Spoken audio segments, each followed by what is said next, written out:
Satan could use stuff like claiming the rock or the fiery serpents and, all the things that happened in Moses' course. And so because of that, Jesus had to make his own foundation for himself. I mean, think about it. He's supposed to, save everybody, because that's God's calling to him, is bring everyone to me, But Jesus has to now make his own foundation. And in a way, it's a bit tragic because he has to, for the purpose of this condition, lower himself to a position of Abel. Because the person who creates the foundation of faith and substance is someone in the position of Abel, a child, not someone in the position of parent. The position of parent in this condition is God. But it's nuanced, right? Because Jesus is still the Messiah. He's still, he doesn't have original sin and all these things. But he still had, for this specific purpose, he was in this position of child. Meaning that Satan could, accuse him. Because child implies that you're not fully mature. And that's how Satan was able to tempt Adam and Eve, because they were in a state of immaturity. The principle of creation states that once you're, mature, and, you've completed the first blessing, you are able to have the authority of God's creatorship. You're able to have dominion over the creation, including the angels. So, how does Jesus restore the foundation of faith? Jesus, it says in the Bible, endured 40 days in the wilderness, fasting. But something else happens as soon as this is about to end for him. Satan comes to him and tries to tempt him 3 times. Very famous story in the Bible, in Matthew chapter 4. Because Satan now has a condition to attack him, to see if he can try and make sure that the Messiah doesn't succeed. Because for Satan, these central figures for a threat, Jesus is a threat on a whole new level. Satan knows that if Jesus succeeds, he is done for. He can't get this love all to himself. Human beings will be unshackled from Satan and be able to 100% go to God. So the first temptation Satan gives Jesus is, turn these stones into bread. That's interesting. Stone. Well, like the rock that Satan has claim over. He has this claim over this symbolic root of Jesus himself.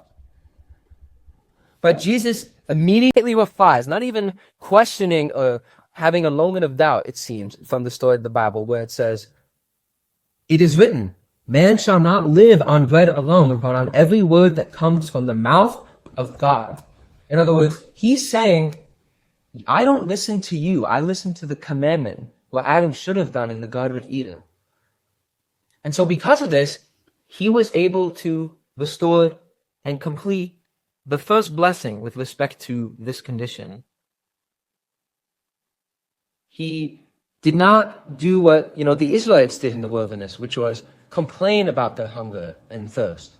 Because that's what Satan was tempting Jesus to do. You're the Messiah, just get some food for yourself. Don't worry about God's word. Don't worry about that. Get the food you need, or so you think you need. But Jesus said, no, my spiritual nourishment comes from the mouth of God. I will obey God's commandment no matter what.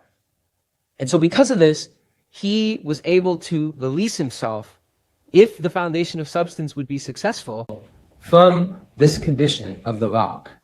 He'd be able to. But as I said, Satan refuses to give up man. He knows that everything he's done will be completely ruined in his eyes if Jesus succeeds.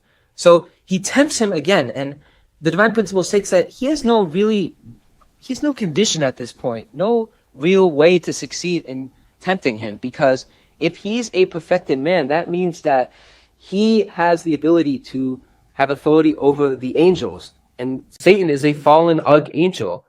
So Jesus could tell him to go away. Satan's supposed to listen to him now. But he tempts him again, saying, if you are the Son of God, throw yourself down from the temple. He took him to the temple.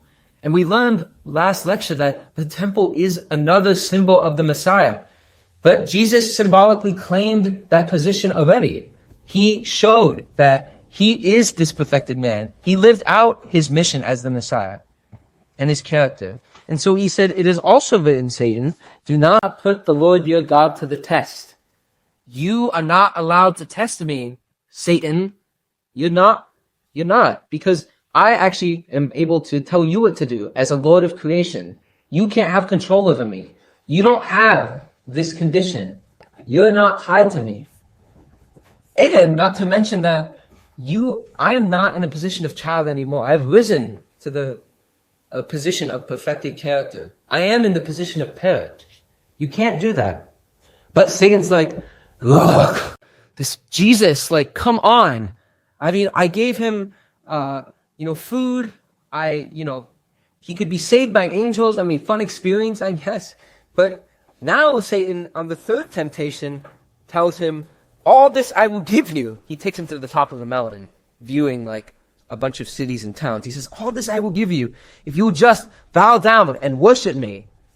Just give up, Jesus. I'll give you everything. Just worship me, please. Worship me. Adam did. You worship me. But Jesus said, away with me, Satan, for it is written, worship the Lord your God and serve him only. The role of angels is to be teachers, to help human beings. And Satan wasn't doing that. So he said, away with you.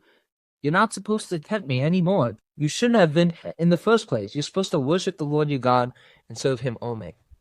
And so because of these two temptations, these two additional temptations he overcame, and all of them together, he was able to restore these three great blessings. In other words, he released himself from Satan's accusation. And if this foundation of substance can be formed, human beings are able to traverse the completion stage. If Jesus can establish this foundation of substance and find his bride and complete the ideal of creation. But what happens? He goes out of the wilderness and begins his public ministry and faces a bunch of confused people who are like, who are you? Why are you saying you're the fulfillment of the Sabbath? Why are you hanging out with tax collectors? I mean, think of it. Your friend is best buddies with the IRS, right? Who wants, like, are you going to give me a tax break? Like, pull some strings. Like, no one wants that. He's hanging out with prostitutes. He's hanging out with the lowlives of Jewish society. He's hanging out with people who, in Jewish law, would be stoned to death. But he keeps trying to find followers by inducing the people to follow him through miracles. And when I say miracles, I mean a ton of miracles. You can read the Gospels, and every few chapters it seems he performs a miracle. He heals the blind, he heals the sick, he even raises someone to life at one point. He kills the people who suffer from leprosy.